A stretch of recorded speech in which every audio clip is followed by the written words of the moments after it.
Good evening, ladies and gentlemen. Welcome to News Café. I'm Terrence Ray, and I'll be your host for the night. Tonight, we have an interesting menu of topics for you again. We'll be talking about nature and the environment. All this and more, ladies and gentlemen, right after these words from our sponsor.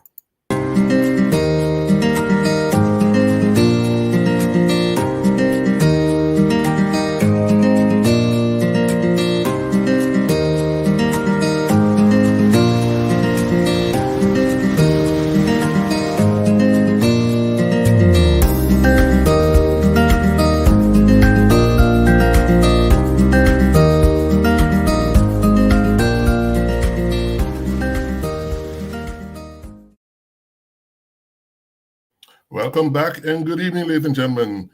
Our topic tonight is nature and our environment. We seem to have a love-hate relationship here on St. Martin with our environment. On the one hand, we adore our nature because, of course, our island's assets, sea, sun, and sand, are the number one attraction to bring tourists to our shores and to enjoy our island. But somehow we don't seem to appreciate it as much as others do. And that's why we seem to be in conflict with our environment here on our St. Martin Island. Our natural environment is not being appreciated. So tonight with us, I have a guest. He's Mr. Rueben Thompson. Rueben Thompson is a part of the EPIC Foundation. He has been for years active in the environment, pushing our nature on the island. And of course, he is known as a environmentalist. Environmentalist, yes, environmentalist. I got to get used to that word. Welcome, Ruben. Good night and welcome to our show.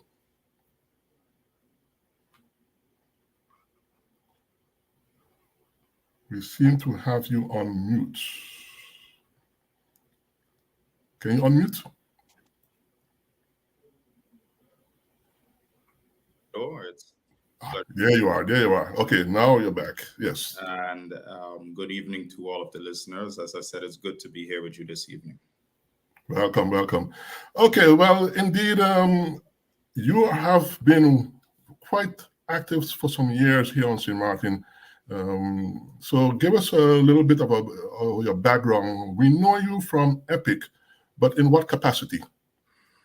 Well, indeed, I've been active for quite a number of years. I don't want to age myself, but I've been back home now for this year. It will be 20 years. Actually, end of the year, it will be 20 years that I've been back home. Studied environmental science and management in the Netherlands, came back in 2004. Worked with Nature Foundation for a couple of months, did actually my thesis research as an intern with Nature Foundation. Soon after, I started working for environmental protection in the Caribbean. And just before that, I joined the board of the St. Martin Pride Foundation. So over the past 20 years, I've been involved mostly with St. Martin Pride Foundation and with environmental protection in the Caribbean. Worked with environmental protection in the Caribbean from 2007 up until 2014, and subsequently transferred to the board, which is a position I held up until 2 years ago. And now I am one of their senior advisors of environmental protection in the Caribbean, and I'm still on the board of St. Martin Pride Foundation as vice president of St. Martin Pride Foundation, a position that I've held since I believe around 2007. So in those capacities, I've worked with the environmental organizations on environmental education in the schools, but also for businesses, supported efforts to raise awareness about the importance of our natural environment, advised government, whether requested or not to do so, protested when necessary, those sorts of things. All right. Well, indeed, quite impressive background. As you mentioned, you're also part of the Pride Foundation. How does the Pride Foundation and the EPIC Foundation relate to each other? Is there an official link between the two? No, they're absolutely two separate foundations. On St. Martin, we just have a handful of environmentalists. And much like everybody else on St. Martin, I guess you wear multiple hats. EPIC is really focused on research and but also environmental education, having people gain awareness about and knowledge about the importance of our natural heritage, about the importance of, for instance, our mangroves, our hillside vegetation, our coral reefs, and has been doing a lot of environmental education, as I said earlier, for over 20 years, from before my time. EPIC started to do environmental education on St. Martin since 2000 and 2001, so that is going on 23 years. St. Martin Pride Foundation is more of an environmental activist group, sort of a pressure group, to really push that awareness, but also be the voice when there's development that is going on St. Martin that is detrimental to society. So there's a distinct difference. Right.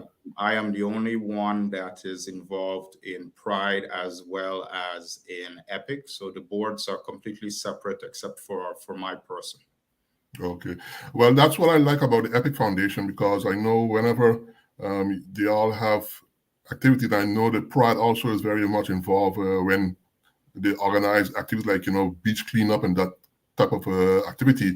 I like to see a lot of the youngsters involved. So I assume indeed that EPIC, Pride also, but EPIC indeed really focuses on education. And how do they go about that on St. Martin? Do they visit the schools, or do they have a working relationship with the schools? So over the past couple of years, that component of EPIC's work has decreased. So we're not in the schools as much as we used to be, even though these past couple of months, we've been back in the schools.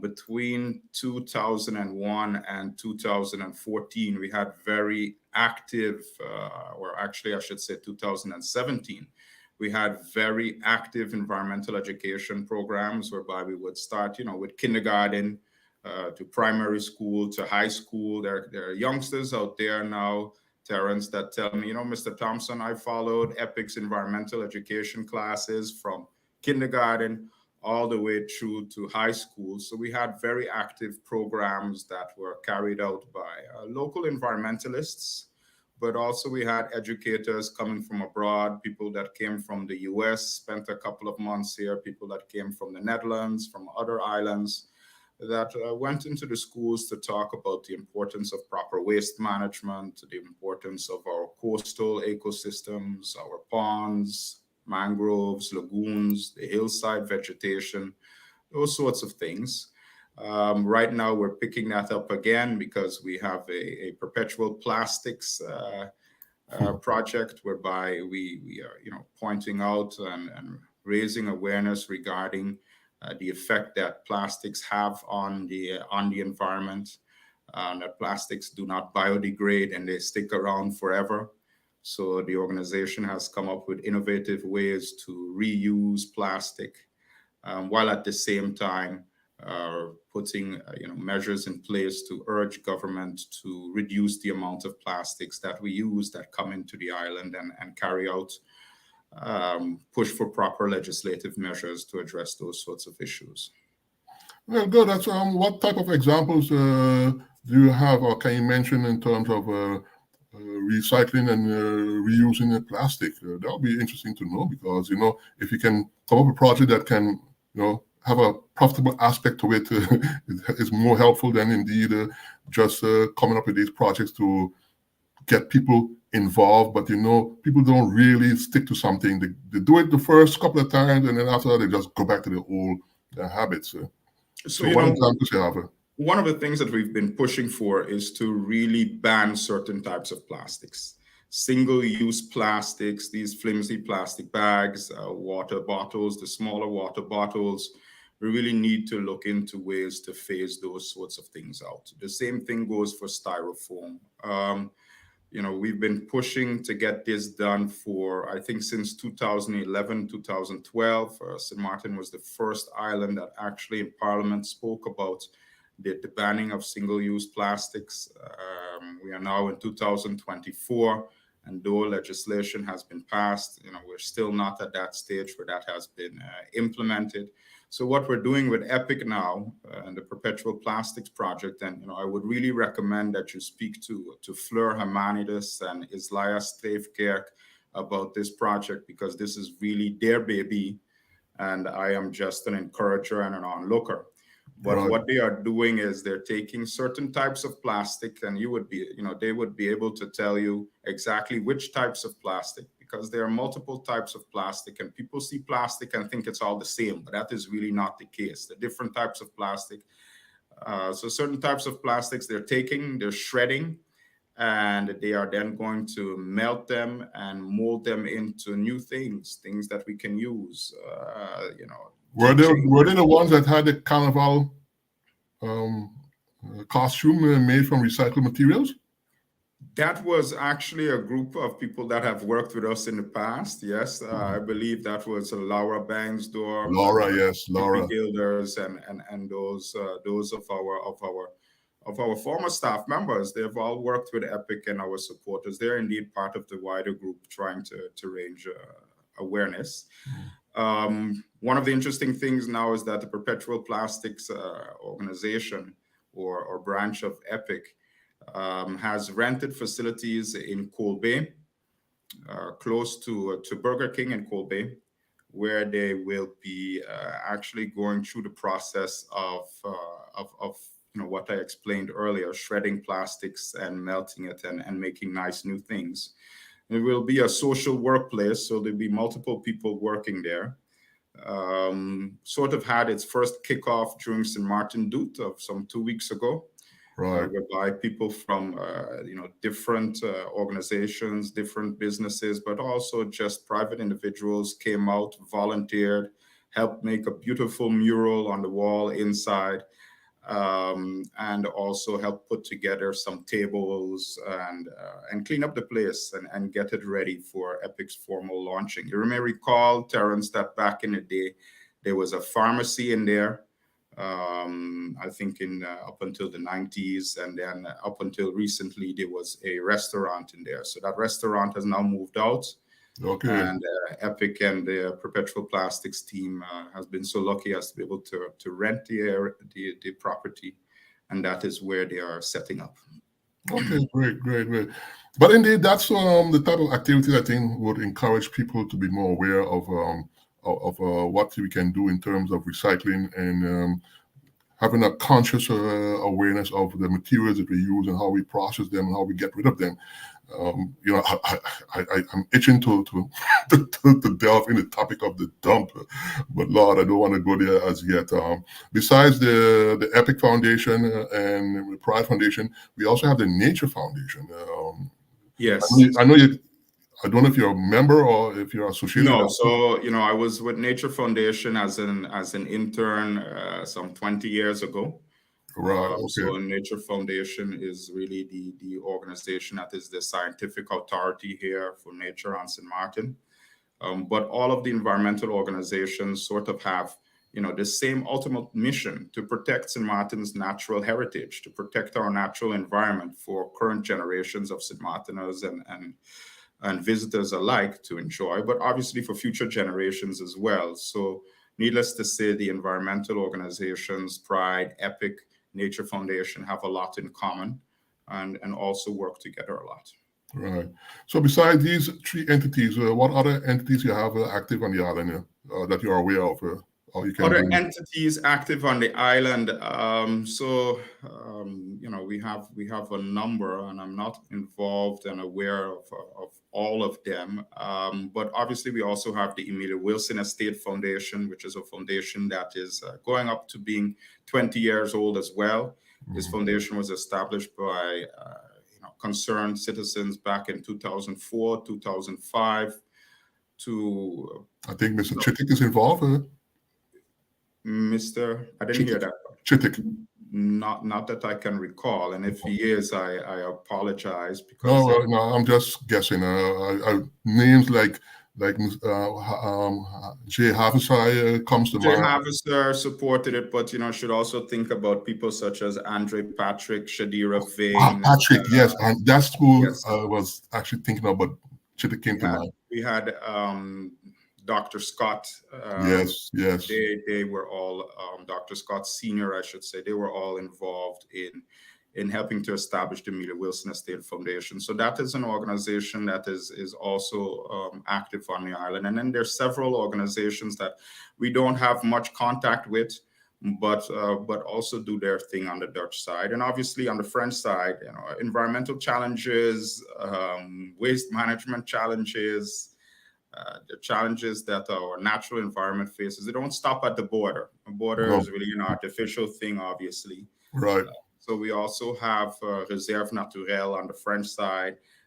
We have Mark Yokoyama, and we have Jen with the Fruit de Mer. They do wonderful things on the French side. They publish books, Yep. Countless books which discuss our natural heritage, but also books on our cultural heritage. So we have several organizations on, island-wide that work towards raising awareness about the importance of our natural and cultural heritage on St. Martin. Obviously, we have the museum. On the Dutch side, we have the CMARC, the St. Martin Archaeological Research Center. Right. All of those organizations, though they have their distinct identities and distinct things that they address, there are also commonalities, things that they have in common. And because natural and cultural heritage, Terence, is obviously very much interlinked. Right. No, especially when you look at our cultural heritage. I know we had contact the other day, and when the news about the bridge, the Prince Bernard Bridge, is presently under reconstruction, renovation work. They're building a new monument structure to place the old what you call that plaque. Yes. So I assume, because I think you asked that question, where is the plaque? What have they done with the plaque? So I see the latest photo I saw published online yesterday on social media, on Facebook, I believe. I saw indeed that the concrete structure has been created. And I guess that would be the new housing for the plaque, indeed. But just to give a little backstory, you published some questions on social media. I believe you sent a letter to the minister as well, the Minister of Romy, asking questions.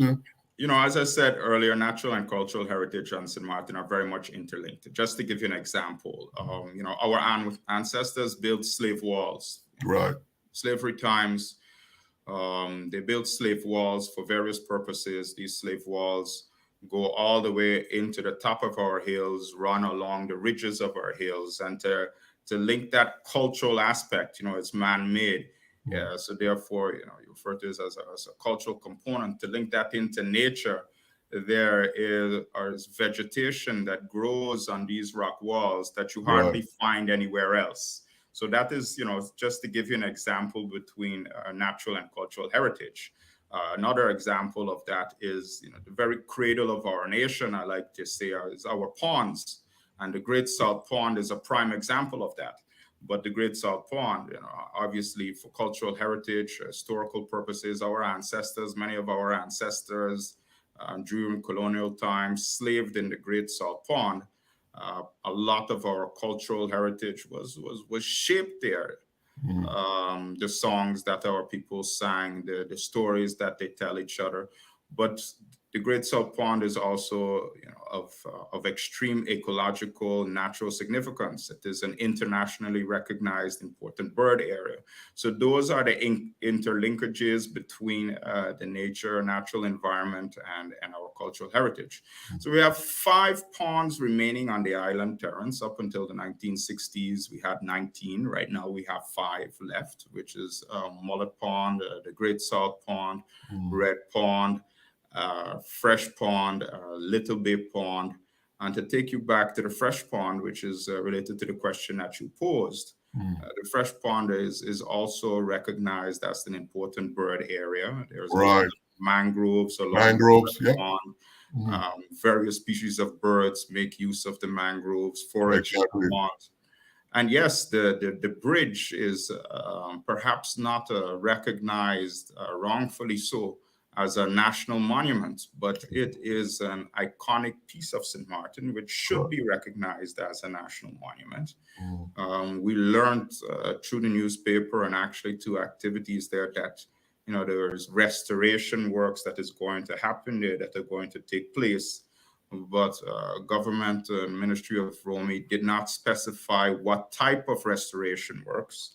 And they referred to the slab that held the plaque as a monument and said it was being demolished to be restored. Now, you can't demolish something to restore it. I mean, you're either going to restore and fix it or you're going to completely demolish it. So there were some questions about that, yes. We posed questions as to, where is the plaque indeed, but I think that is perhaps the least of the questions. Questions that we pose is, what are the plans for the bridge? Is this just a aesthetic matter that they're fixing, or are they going to fix structural matters? The bridge is years old. It is one of our most infrastructurally important arteries on St. Martin. If that bridge is gone, everybody's going to have to go through the Sagas Gut area to come through town, or go around by the Little Bay area to come to town. So there were just fundamental questions that needed to be answered. And, government, the Minister of Romy would have done well to consult with the public, consult with stakeholders, the environmental and cultural heritage organizations, to discuss what the proposals were for the bridge, but also for this pillar, this area that the plaque was on. So yes, those questions were posed. And to your question, if I wrote an official letter to government, no, I've given up on doing so, because we don't always get responses. Right. To get a response, if you run to social media or you go to the media, then that you are to getting an email, to sending an email or a formal letter. So nowadays, we seldom send formal letters unless we want to submit a formal request in the sense of look for Zook, langsverordening, openbaarheid van bestuur to gain specific information. Yes. But this brings us to the conflicts, as it were, the challenges, the knelpunten, like we say in Dutch, where we, on the one hand, have our natural environment, our history, our cultural environment, and on the other hand, we have development, economic development, environmental development, sustainability. People want to expand, people want to grow, businesses, traffic situation. So these are all things that at a given moment starts to, starts to be in conflict with our natural environment. And the bridge indeed is one of those typical examples that it has basically outlasted its lifespan, basically. But like you said, it's very crucial and key infrastructure artery especially in our traffic environment. So it has consequences for our natural movements on a daily basis. But it also has a great impact on our natural environment. As a little boy, I grew up right there in that area playing ball when the pond was dry. We used to play ball on the pond, in the pond itself, literally on the field there that was created when the water dried up. And we just walked from one side of the area to the next side. It was a dusty area, but we had a lot of fun playing ball, racing, doing all kind of craziness in that area. Nowadays, we haven't had that type of drought like we had back in the 70s. But what we have seen today is a great expansion of the mangrove area. When I passed there recently, some time ago, I saw all kind of different birds and different species there, having in their natural environment, and it would be indeed a pity if that has to be done away in one form or fashion, because I know that area there are plans to have a roundabout in that particular area, and a roundabout there structurally doesn't rhyme with having the bridge where it is, located where it is, or configured to be a part of that future structure. So one way or the other, I think the bridge will have to be sacrificed. if that's the right Well, word. Terence, you bring forward some interesting points, and you Mhm. spoke earlier about there being a conflict between natural environment, cultural heritage on one side, and the want for development. Right. I'm not saying that development is unnecessary, but it needs to be done in a sustainable manner. And fact is that on St. Martin, that is not the case. We're not developing in a sustainable manner. We're not developing in a manner that will benefit all of society for a longer period of time. We are not. There's only a conflict if it's mismanaged, and it is currently mismanaged. Yeah. Yeah. Yeah. What we don't realize on St. Martin is that nature and our cultural heritage really shape who we are as a people. What I like to tell people, to keep it very simple, is you can't eat concrete, and without Yeah. nature, you can't eat. I heard. And people tend to think about the importance of our natural environment for tourism. And I always say, no, first and foremost, it's important for ourselves. Right. It's important for ourselves. We need greenery. We need the environment around us for various reasons.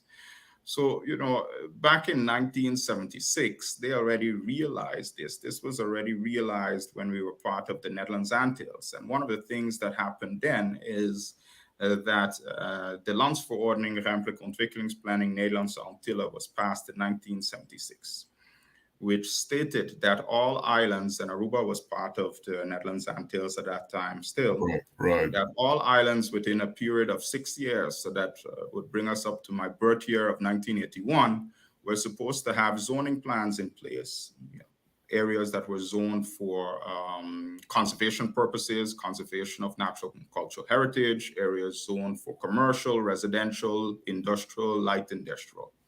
Now, fast forward some 43 years later, and we still, on St. Martin, only have one zoning plan. And that is thanks to, I believe, one of our former governors, if I'm not incorrect, Governor Franklin Richards, Yes. who got Fort Amsterdam zoned. Now, if we had carried out these zoning plans years ago to protect our natural and cultural heritage, to indicate which areas would be for commercial purposes, which areas would be for industrial, residential, then we wouldn't have had that problem that we have now. Right. In 2000, I want to say 2012, 2013, the former minister of Romy at that time, and don't ask me which one, because we had so many in that period, back to back. I think in the past 10 years, we might have had at least six, if not 7 ministers of Romy, at least 5 or 6. Right. They took the initiative to start drafting zoning plans for St. Martin again.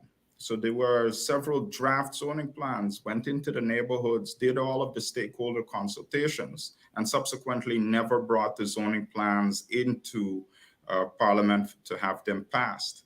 So that conflict only emerges if our natural and cultural heritage and the want for development is not balanced properly by our decision makers.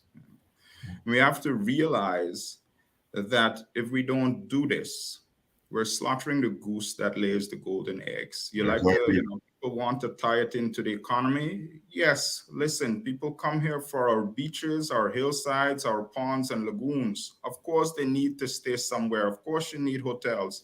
But how many hotels do you need? Think of where you're going to build them. Right.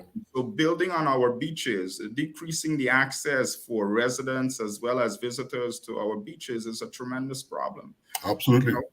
Climate change, Terence, is not something that is a hypothetical something or a faraway something. Climate change is here. And all of us should have realized that climate change is here today when Hurricane Irma hit us. Hurricane Irma was off the charts. Yep. One of the strongest hurricane that was ever measured. So with times of climate change, with climate change upon us, we're going to have heavier hurricanes. We're going to have times of drought. You spoke about drought earlier, but we're also going to have times of heavy rain.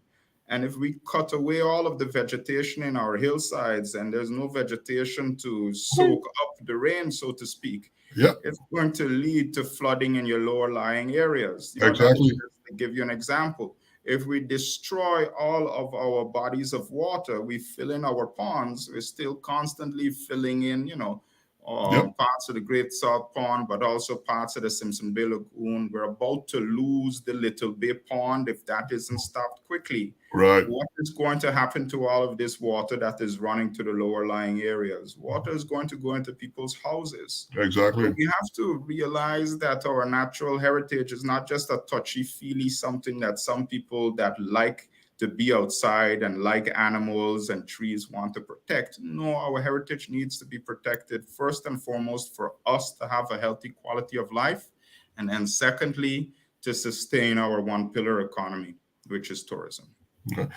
And that is where you see indeed, especially when you're talking about running water, sewage is just one of those issues that we just can't seem to solve that problem. I looked the other day at a satellite photo of the Great Salt Pond, and I was shocked to see how much it's being filled in. It's shrinking. And it was a shock to me. So indeed, when you mentioned about the lagoon, I didn't even look at that aspect. You talk about the Little Bay Pond. That one is just a sad development. I'm pretty certain you can tell us more about that. But going back to the issue of running water, sewage, especially, we've had so many ministers of Romy over the years. I think you were referring to, I think it was Miklos Gitterson back in those days that was initiated that aspect because he came from the ministry himself, so he knew about that development, and that wasn't really necessary. But he didn't last long neither as a minister of Romy. And after that, there's been a succession of ministers following him. I think at one point, Clara Connor was a minister of Romy, Chris Waverd, I think we had William, we had Maurice, we had Maurice Lake we had as well. This might have actually happened, actually before Miklos, because I think Miklos might have been after 2015. And this happened before, so I wouldn't want to pinpoint. But the point what I want to bring forward is that we have had a succession of ministers of Romys, and the issues, the problems still remain. So what are we doing actually? You bring forward a very interesting subject, Terrence. This sewage along our streets is a tremendous problem. Now, when people ask me to sort of label the environmental challenges on St. Martin, I always mention about 4 or 5. Obviously, we have climate change. Yes, we've discussed that a little bit. Our sewage water infrastructure, waste management is a tremendous issue, and the overdevelopment of the island is a tremendous environmental challenge. That's, I think, the biggest issue. Going back to sewage, there was a period, and I want to say it was in the early 2000s, that it looked like our sewage treatment infrastructure that we were getting somewhere, that people were also building solid holding tanks at home and these sorts of things. Now, it seems that sewage along the sides of our roads, and I don't just mean the main roads, but also all of the side roads in the different neighborhoods, that sewage running on and alongside the road is a common thing that seems to be getting worse. Now, I know that it is being addressed. It is one of the projects that government is working on right now for part of St. Martin, but it is definitely a tremendous human health challenge.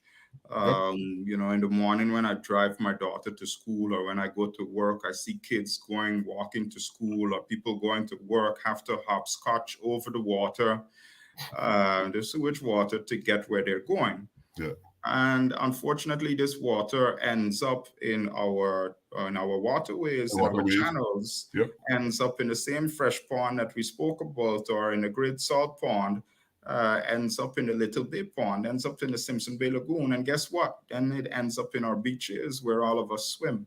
Right. So, the fact that government is working on that right now is something that is at least hopeful.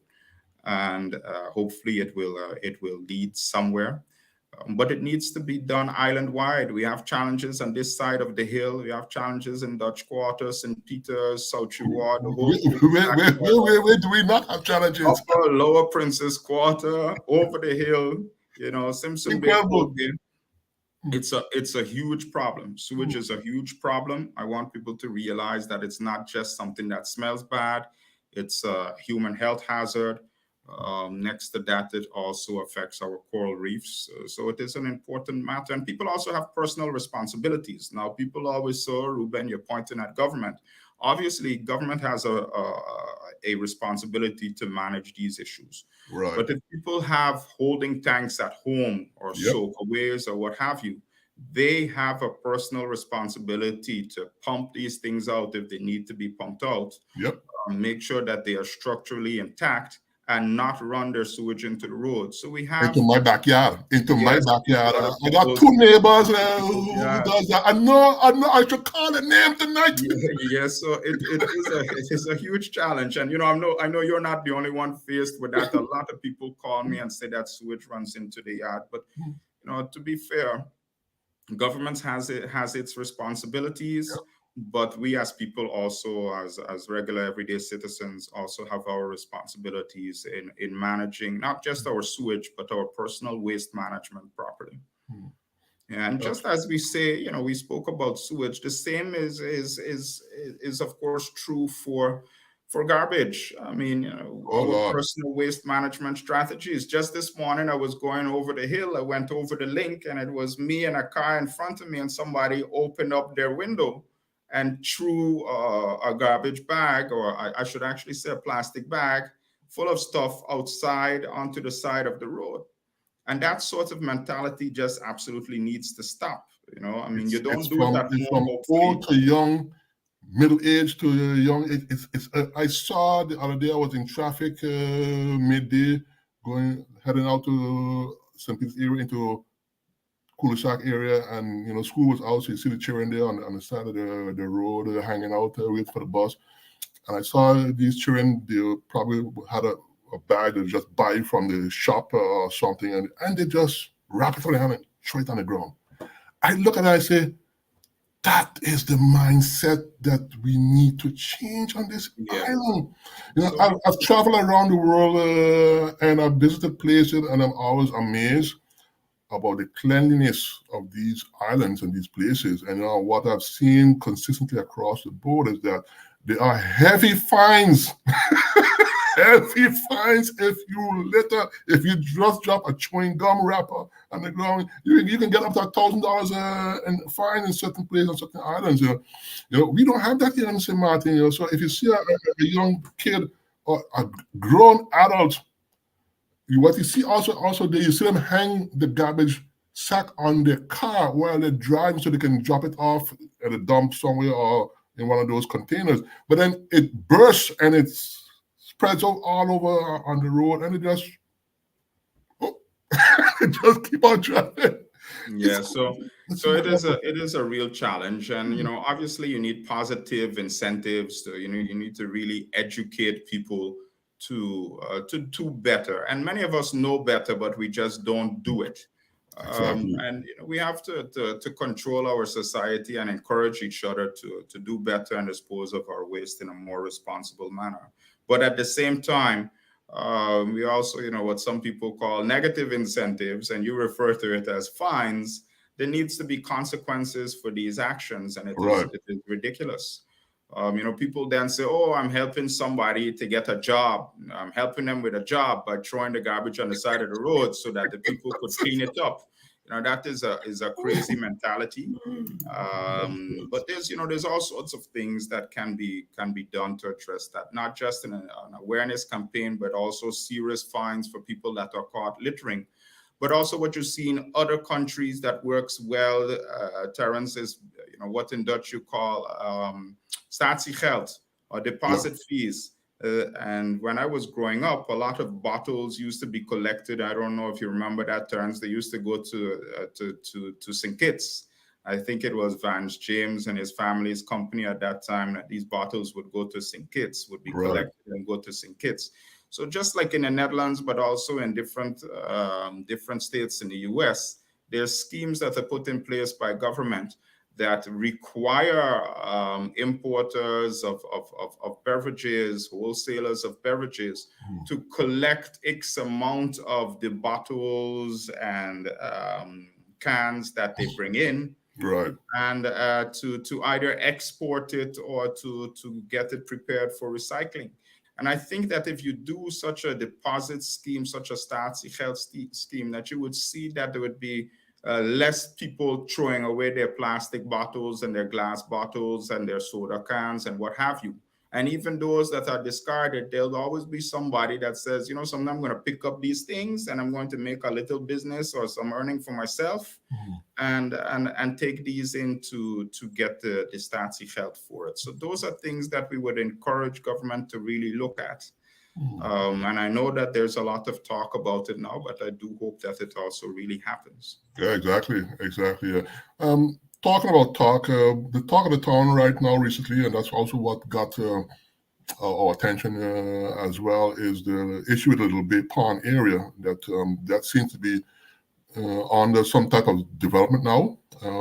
What can you tell us about that? You know, Terence, the rate of development, obviously on St. Martin over the past, let's say now, 50 to 60 years since the mid going into late 1960s, we've had major development for tourism related infrastructure, but also general urbanization. You know, the population growth has been tremendous. If you look at the population, we'd be hard pressed to find about some 15,000 people on both sides of the island in the 1940s, up to, you know, you have somewhat 52,000 people registered on the Dutch side, somewhere around that, and maybe 40,000 somewhere like that on the French side. So there's been a tremendous growth in population. And as I said earlier, development on St. Martin, you know, on the Dutch side has completely remained unplanned. And what you see, particularly in the past, maybe, you know, 3 to 4 years, but also now going up to the next 3 years, is that the amount of projects that are coming up on St. Martin since right after COVID, and we see that these plans are going to continue for a while, is in this short period is unprecedented. So, you know, a lot of our coastal areas, we as a people have already lost access to. Yeah, that we have to go through, you know, a security guard and ask permission to go to the beach or, you know, something like that. And what is happening now is that we have about 5, maybe 6 major developments in the pipeline that if you are on social media or if you read the papers, you see these advertisements of condos, hotels, villas along the beach being built, quite often in violation of existing policies, such as the beach policy. We also see these activities going on up into our hillsides in violation of the hillside policy. Incredible. And if we had passed these zoning plans, then we wouldn't have had these issues. So, you know, the question is government really thinking, you know, when they sign off on these permits? And I quite often I say government, but we don't really have one government on St. Martin. If you've worked with government, as I have, you have several governments. Every ministry is its own government, and the left hand quite often doesn't know what the right hand is doing. Exactly. So we have projects that are coming on in Simpson Bay. You know, we have projects in Little Bay, in Cupacoy, in what is called, which is actually called K-Bay. We get our K-Bays mixed up. You can go by. You know, and certain areas now we give them other names, such as Indigo Bay. There's projects indeed, such as you said, coming up all along these areas. And the question is, have there been environmental and social impact assessments carried out to see what the effect is on not just the environment, but on society in general with these projects? Yes. The carrying capacity study in 2004, which is a government commissioned report, was carried out in 2004, said St. Martin is at a critical crossroads. The National Geographic Traveler magazine said we're at a critical crossroads in 2004, Terence, 20 years later, and that we are overdeveloped. So the question is, do we really need these new developments? Has a market analysis been done to determine that we need these new developments? Who are you building for? because Yeah, you're certainly not building for the regular population with homes that are absolutely not. 350 to 700,000 up to $1 million and over US dollars. We can't Do afford that. we really need this? And in addition to that, can our infrastructure handle it? We spoke about sewage. We spoke about waste management. But next Yep, to that, can our utilities companies handle all of these buildings? So, and clearly not. do we learn our lessons? Look No, at no. Hurricane Irma. Look at the destruction of some buildings, the major hotels during Hurricane Irma, and the amount of waste that generated. We are due for another hurricane. It's not a if, it's a No. when. When? Correct. And I pray it doesn't happen. But fact is that it's a reality that with climate change, these sorts of hurricanes and the very heavy ones, they're just going to get worse and we're going to get it. So do we really need these developments? I don't think so. And what is happening is that our decision makers that sign off on these permits do not understand that they have the ability to set requirements for developments in general on St. Martin, and also to say no to certain types of development. We have this mentality that if you own a piece of property, you could do what you want with it. Yeah. I'm sorry, but that's not the way that it is, because we live in a society that we need to think about our neighbors, and we need to think about the benefit, the effect on society as a whole. So being a minister is not just about signing off on a permit. You need to have to set regulations and requirements of developments and really think if this is what we need. So yes, you asked specifically about Little Bay Pond. I spoke earlier about how our ponds are the cradle of our nation. Little Bay Pond is no different. Little Bay Pond historically was known as a food pond. It is a freshwater pond, at least it was. It Right was. now, it's heavily polluted. Yeah, exactly. It was known as a That food green color pond. ain't there for nothing. There's a lot of algae in there because of all the nutrients that come in. Yes, natural nutrients, but also sewage related. Exactly. You're right, Terrence. But having said that, it is still a very important ecological significance and of cultural heritage significance for the following reasons. Now, that pond, as I said, was a freshwater pond, and in colonial times, our ancestors who slaved on the Welgelegen plantation in Cahill, but also other plantations, would be able to farm fish there. They would be able to farm, they were allowed to farm ducks there, crabs. It was a source of fresh water and Oh yeah, crabs. Yeah. Remember we used to go down there, catch crabs in the night.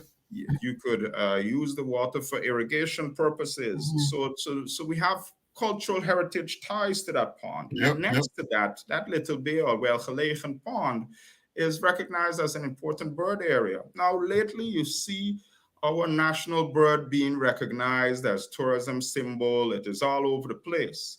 But we're destroying the habitat of that bird. As I said earlier, we had 19 ponds. We have 5 remaining. Little Bay Pond is one of the most important remaining ponds for many species of birds, but also particularly our national bird, the brown pelican.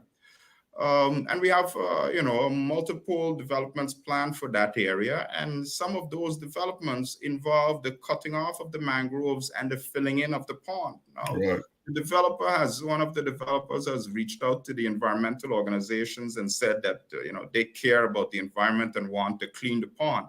If you want to clean the pond, stop the sewage from going into the pond and leave the pond alone. Thank you. The plans that are now there for the pond, whereby they plan to cut the mangroves, build into part of the mangroves there by the roundabout, by the hospital, but also along the roadside, if you're going over towards the link, but also along the beach side there, Little Bay Beach, what we tend to call the Bel Air side of Little Bay Beach. Right. We want to the plan is to build into the pond there. And that is just going to destroy our natural and cultural heritage. And it's not like you have 19 ponds and you say, okay, well, what is one less? No, you had 19 up until the 1960s. You have 5 remaining. You need to hold on to any and all of your remaining ponds for their life. So that is very sad to see about the Little Bay Pond, because it is important as it relates to our cultural heritage, our natural heritage, but it's also a water catchment basin. When we have heavy floods, what happens to the rainwater? We already reclaimed some of the pond over there with the road and the side of the road. That road floods. Yeah, exactly. So in addition to that, obviously the building that is going to take place there is going to decrease access to the beach. Yep. Name a beach on St. Martin, and you can only name a few whereby we still have free access, that we don't need to pass through, some security guard area or some hotel, that we have easy access to. So we're really losing it. And I said in one of the videos that I posted, that we as a people need to realize that, we advertise ourselves and pride ourselves as having 37 beaches, whether it's rocks or sand or various coastlines. We're going to be landlocked in this country, whereby us as, regular St. Martiners, everyday St. Martiners, are not going to be able to access our coastlines because it's private property. Government did not zone it, did not put in requirements, and therefore we can't get to our beaches. It's a tremendous problem, and I don't think that we as a people realize the issue that is. It's a shame. Ruben, the purpose of this show is to have a discussion on the topic at hand and have a debate.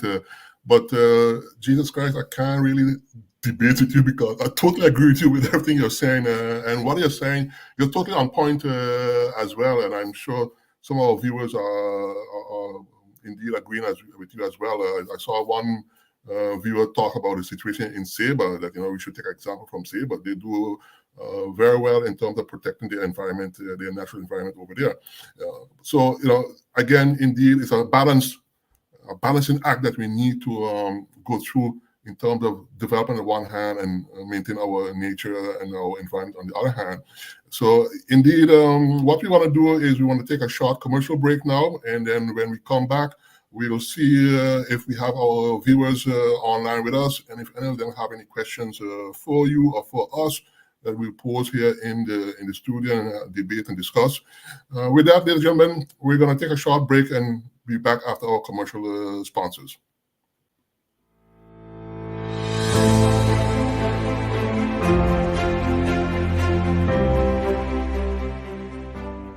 The slogan of StMartinNews.com is news, views, reviews, and interviews. StMartinNews.com is always on point with editorials and opinion pieces. StMartinNews.com is the best in political analysis, court cases, and investigative reporting. We tell it like it is. StMartinNews.com is the only news site to bring the news directly to you via email. Register today at StMartinNews.com for your free subscription to the daily newsletter and read the news on your smartphone, tablet, and desktop computer. Because we do things and view things differently at StMartinNews.com, support our work and buy a year subscription for only $75 per year. StMartinNews.com for news, views, reviews, and interviews. Subscribe today. We will bring you the news faster than Facebook. Yes, indeed. Welcome back, ladies and gentlemen. We have tonight as guest in our show, Mr. Rueben Thompson, environmental scientist. I have not been able to disagree with a single word he has said to us, ladies and gentlemen. So definitely, I will encourage our viewers to go back and watch the recording tonight after this show, because what he's saying is absolutely correct. We have a tremendous challenge facing us in our natural development here on the island. We seem to not be able to balance development with nature, and we are now constantly in a battle with the consequences of that situation. We are calling on government to put the necessary measures in place to protect our environment, to protect our nature. But somehow along the line, development seems to always have the upper hand. And like Mr. Thompson said earlier, people seem to think that because they own a piece of property, that they have the right to do whatever they want with that property. And the fact of the matter is that because there are no zoning laws in place, there is no consequences to when people mismanage the development of their property, along with permission in terms of permits from our government. So we see indeed a huge conflict in that area. Ruben, I want to ask you, given that, we talked about the various organizations active on St. Martin. Of course, one of them is the Pride Foundation, and as you described it earlier, you described it as a more activist organization. And I remember indeed, and that's why I wait to a while to bring the dump into the discussion, because that is a problem. That's a huge problem. And I know at one point the Pride Foundation was leading in a court case that they brought forward with the help of lawyers and other stakeholders against government. And there was a ruling, actually. Since then, we've not heard much about that ruling and the consequences thereof. But if I look at the development now, and I think the reason why we're not hearing much in terms of the consequences in regards to the dump situation is because they have been able to enforce a system of fire suppression, whereby we don't have those regular fires that we used to have in the past. At a given moment, it was literally every day we had a dump on fire and smoke emanating throughout the whole island, even to the point that it could be seen as far as Saban Station, St. Bart's, and Willa. You could see the smoke emanating out of Phillipsburg. The World Bank, and the NRPB, and others has done I would say a tremendous job in terms of reducing the number of fires and with a sort of fire suppression system that they have put in place.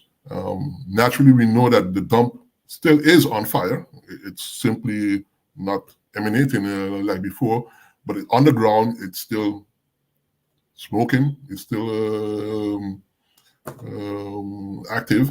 And of course, garbage is being piled on, sand and dirt is being piled on. So there is a system in place to keep it in check. But first of all, I think we need more activism on St. Martin in terms of putting pressure on government, putting pressure on stakeholders to actively take a stand against what is happening. We now seem to want to forget about the dump situation. But I know the Pride Foundation was leading in a court case, which they won in terms of the consequences that, the judge ruled that government had to put a system in place with the consequence that if they didn't within a certain period, that there would be fines on a daily basis that could go up to, I think, millions of dollars. Do you think we need to take that type of action again if you look at the different developments in areas? You made some interesting statements. A little while ago, you spoke about taking the example of Sabre, for instance. And I would like to also touch on that a little bit, because one of the things here is that I would also like to point out is that St. Martin is one of the only islands, one of the only countries in the region that does not have a land-based protected area. We don't have a national park. And the reason why I bring that up is because, Sabre is the unspoiled queen. Right. It's very hard to compare the two. Now, obviously, Sabre has its own unique challenges, but St. Martin is the only island within, the former Netherlands Antilles that does not have a land-based protected area. Aruba's land-based protected area is almost as big as the Dutch side of St. Martin Park. Yeah. Sabre, Statia, Bonaire, Curacao, Aruba are all valuing the protection of their natural heritage to some extent, have land-based and marine protected areas. St. Martin has a very small marine protected area. Right. Thank the good Lord that we actually have one, and the environmental organizations, Nature Foundation, particularly Tatsu Barefoots at that time, that worked towards getting the Man of War Shoals Marine Park area protected, Proselyte Reef. So we have that protected area. We do not have a land-based protected area. We do not have a wetlands protected area. So yes, we have a lot to learn. We have a lot to learn from Sabre. We have several ponds that are recognized as internationally important bird areas, but also as wetlands. We have Mullet Bay Pond, Bay Towards, that is a Ramsar site, which is a wetland of international significance. And usually when it is indicated that these areas are so important, not just for the resident, local population, visitors, but for the entire world, for various species of birds and animals. That is used as an argument to protect these areas and fit their protection into legislation. Now, earlier I spoke about some of the challenges that we have faced are due to the fact that we don't have any zoning plans, but I would want to be very careful and point out that there are still legislative mechanisms in place, such as the building permit, the Landsverordening Ruimtelijke Ontwikkelingsplanning St. Martin, which is the island, the National Ordinance on Spatial Planning, particularly Article 28, Article 28A, that the minister can use to disallow certain types of development, or to at least say how the development should take place on properties, but also to require environmental and social impact assessments to be carried out. So it's not a matter of that the mechanisms are not there. It's a lack of understanding as to how to use the mechanisms. And next to the lack of understanding, it is quite often a lack of political will to do so, and that needs to be done. That needs to be changed. So the legislative mechanisms are there. There needs to be political will to implement and enforce and do so continuously. When it comes to waste management, as I said, waste management is an issue that needs to be addressed in a holistic perspective on St. Martin from its source. So recycling, sorting, and recycling at home, in schools, businesses, etc., all the way to the separation of waste at what we like to call the landfill, but is really the dump. Because a landfill implies that that it is properly engineered, and such is not the case. Thankfully, and that is primarily due to the way that VROMI has been managing the landfill over the past couple of years since the hurricane, and credit is due there to VROMI staff as to how they've managed that and managed to stop all of the fires that we haven't had a fire in years. We haven't had a major fire in years. Correct. So credit is due to them. And I know that there are a lot of plans in place now and proposals and research being done to address our waste management challenges, but it requires the constant attention of government. And next to that, I said that we as a people also have our individual responsibilities, and companies have their corporate responsibilities in taking measures to address our waste management challenges. Absolutely. So indeed, the dump situation is pretty much under control, and I think it would be interesting indeed for our government officials to look into those articles that you are mentioning and you're quoting in terms of the ministerial possibility for a minister to utilize certain legislation that already in place and already exists to stop or to change or to amend certain developments according to what the minister sees or knows to be better or more enhancing for our environment. So again, we often see here in St. Martin that we like to do things a certain way, not knowing that on paper or in terms of laws and legislation that there are already certain measures in place that can be utilized, and we are always stopped to look at what is missing in terms of policy or ordinances, but we don't look at what we already have. And you said it rightfully, is a lack of understanding and awareness. So at the end of the day, sometimes you would beg the question that why would we appoint someone to be a minister of VROMI if he or she doesn't understand the existing laws that are already in place that runs? You're opening up something that I can speak about for hours. Bro, we both can. We both can. There's a lot of challenges there. First off, we in St. Martin, we still don't vote on the basis of ideologies and what can you do for the country for the next 4 years. We vote for many other reasons, but not for those. The masses do not. And unfortunately, ministers tend to think that they've been voted into that position while they have not. We vote for members of parliament and ministers are appointed. And quite often, the ministers that are appointed are not necessarily experts in the particular fields that they have been appointed to serve as minister as, or experts in anything else for that matter, unfortunately, at St. Martin. So the challenges are huge. And it's also a matter of the political will, having the political will and the fortitude to implement the legislation that is already there, because there's a lot of legislation there that you can do stuff with, but it needs to be enforced. It needs to be implemented. So those are amongst the challenges that we face, and that, I try to remain hopeful, though it's difficult. And I'm hoping that there will be, some change of direction and wind on St. Martin, and that we'll have political change, and not just change, improvement, and that this new government will actually learn from the mistakes of the previous ones, be held accountable, and do the right things. Right.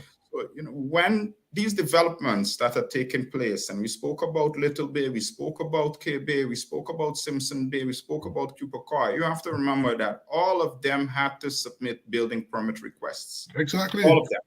Exactly. So these are reviewed by government, and ultimately, government has the authority, as I said earlier, to require changes to be made or to disallow certain development from taking place completely. And there's all sorts of things that need to be thought of, whether the infrastructure can handle it, whether that's the type of development we want in St. Martin, the effect on our natural and cultural heritage, the effect on the people living in the area. Look at these major developments that are coming to take place right in the heart of Simpson Bay, both at the edge of Simpson Bay, the water channel, but also in the middle of Simpson Bay. Have the Simpson Bay people been consulted about this? The Simpson Bay people were consulted about the zoning plans of St. Martin, the draft zoning plans. A lot of these projects that are now taking place are contrary to those draft zoning plans that were the people of Simpson Bay were consulted on. And I'm just giving Simpson Bay as an example. The same thing is for Little Bay, Cahill. A lot of the projects that you see coming on in that area, and I tend to focus sometimes on the coastline. But if you look at Cahill is pretty soon going to look like the parts of Colby that only have these large boxes and warehouses. So it's all over the place. It's interesting. I invite people to look at the newspaper of this past week, and you will see that on one of the pages there is a big ad of two buildings that are being, multiple buildings, but that are being auctioned. Yes. Yeah. And one of them is a development in Cahill, and one of them is a development in Colby. And St. Martin Pride advocated against the development of both of those buildings. Exactly. One was building up into the hillsides in Colby against the hillside policy, and the other one is just a huge box in Cahill, and we advised against it. And look where we stand today. Buildings are empty, they're deteriorating, and they're being auctioned. And these what gets me when I saw that ad is like, who's going to buy that? Yeah. Who in the right mind will buy that building? Government should just take that building and just knock it down. Knock down and start over. And particularly the one for the hillside, knock it down and leave the hillside as it is. That violates the hillside policy. It is an eyesore. And those sorts of things need to stop. With these developments that we spoke about, I spoke a little bit about climate change, and I don't think people realize the effect seawater rise is going to have on St. Martin. Perhaps not everybody will see it in their lifetime, but in my daughter's lifetime, my daughter is 6 years old now. Parts of the beach in town, part of perhaps town itself, part of Little Bay, part of Simpson Bay, lowlands is going to be lost. And we are already seeing the effects of seawater level rise already. Look at the beach there in Cupacoy. If you look back at the 80s when I was growing up, but Terrence, you're a little older than me, the 60s and the 70s, when you were growing up, Cupacoy Beach was one long stretch of beach for most of the time. And now you'll be lucky if in some areas you find beach at all. So and recently we had part of the cliff fall down there in Cupacoy, region. And those are the effects of, climate change, changes in weather patterns, etc. Sea level rise. So one of the reasons that I bring that up is because some of those developments that we spoke about earlier are planned for areas. One of them is planned for Simpson Bay Beach, and the part of Simpson Bay Beach pretty close to, what people tend to call Kimsha Beach, but is really historically known by people by our ancestors as the corner. The corner, yeah. And so that is, in the vicinity before the Simpson Bay Bridge. One of the developments that is planned there is planned in an area that right after Hurricane Irma, that area, the sea and the Simpson Bay Lagoon basically formed one. Days on end. And that is where you're going to allow development. That is where you're going to allow a high rise. You're going to allow one in the middle of Simpson Bay, two in the middle of Simpson Bay itself over the bridge. You're going to allow one. We have one there that looks like a glass tower, two glass towers like in Miami. I just came from Miami and I could be there for a couple of days, but not for long. On the Simpson Bay, along the Simpson Bay Lagoon. Who's going to insure these companies? Who's going to insure them? With the effects of climate change, the strong winds of hurricanes, the possibilities of flooding, when they get destroyed, who has to clean up the mess? That same government that did not stop these developments from taking place is going to have to clean up the mess. And Terrence, where's the garbage going to go? So all of these, all the debris, the cement, the glass, all of these sorts of things need to be thought about. Thank you. It needs to be thought about. So, what people really need to think about is that not every bit of concrete poured is progress. No. Concrete poured is not necessarily concrete jungle. And what we don't realize is that, yes, I spoke about the importance for us as a people, but we're degrading our tourism product badly. Absolutely. Why are tourists still coming here? How long is that going to last? What did we do with the carrying capacity study of 2004? What did we do with the tourism master plan of 2005? What are we doing with the draft zoning plans developed about a decade ago? These are questions that need to be posed of our decision makers and that need to be addressed. I'm going to send the link to this program tonight to our members of parliament, especially those incoming and the existing ones that are returning in parliament, because they need to watch this show. These are very fundamental questions that need to be answered, and they have the ability, they have the power to do something about it. We can talk for hours, Ruben, and indeed, unfortunately, our show is only technically 1 hour, but we always managed to go over that 9 o'clock time limit. Like I said, we can talk for hours. It's a very interesting topic. We did not even touch on a lot of topics, especially what you talk about in terms of the sea level rising. I would invite our viewers and listeners to go on stmartinnews.com website and just type in the keyword sea level, and you will see the amount of articles we have published about that topic. You'll also see a envision St. Martin, if the sea level was to rise just a couple of millimeters, you'll see the difference. You'll see the difference in the island layout. So that being said, I would like to thank you, Ruben, for coming on the show. I think we have enough topics to talk about, so I look forward to having you back one of these days again on the show to continue the discussion. We'll also have more guests. We were thinking about people like, Binky Van Ness to have on the show to talk about indeed the bird nesting area in that little bay pond. I did not see much questions coming in tonight from viewers, but I see one popping up here, and according to one viewer is mentioning about the status of the hillside policy, is asking if it's true that is no longer valid or applicable, as it hasn't been reviewed or renewed. As a close enough topic, just to satisfy our viewer, what can you tell us about the existing hillside policy? Is it a policy? Is it as far as I know, the hillside policy is still applicable. We also have the spatial planning ordinance that I said, National Spatial Planning Ordinance, which the minister can set certain requirements. So he has all sorts of options. We have the building permits to put measures in place to stop people from building into the hillsides on our hilltops, even though the zoning plans are in their terrace.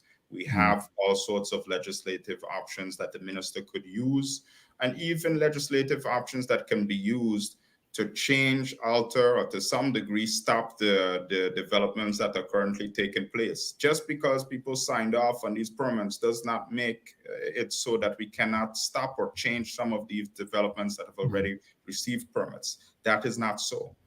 We can still make changes. It's not a lost case. Exactly. So, I would like to say, Terrence, that it's been an absolute pleasure. Yep. It's been years since I've participated in an interview. Wow.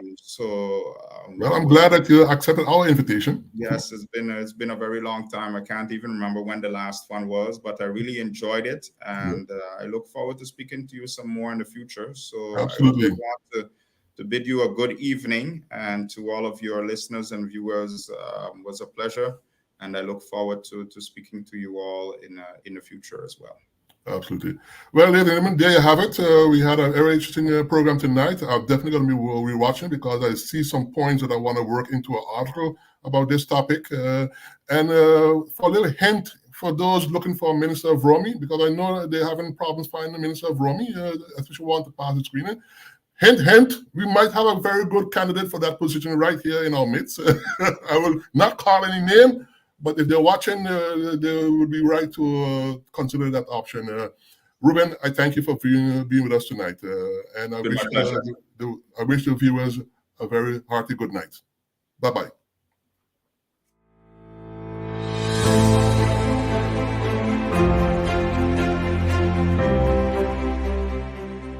The slogan of StMartinNews.com is news, views, reviews, and interviews. StMartinNews.com is always on point with editorials and opinion pieces. StMartinNews.com is the best in political analysis, court cases, and investigative reporting. We tell it like it is. StMartinNews.com is the only news site to bring the news directly to you via email. Register today at StMartinNews.com for your free subscription to the daily newsletter and read the news on your smartphone, tablet, and desktop computer. Because we do things and view things differently at StMartinNews.com, support our work and buy a year subscription for only $75 per year. StMartinNews.com for news, views, reviews, and interviews. Subscribe today. We will bring you the news faster than Facebook.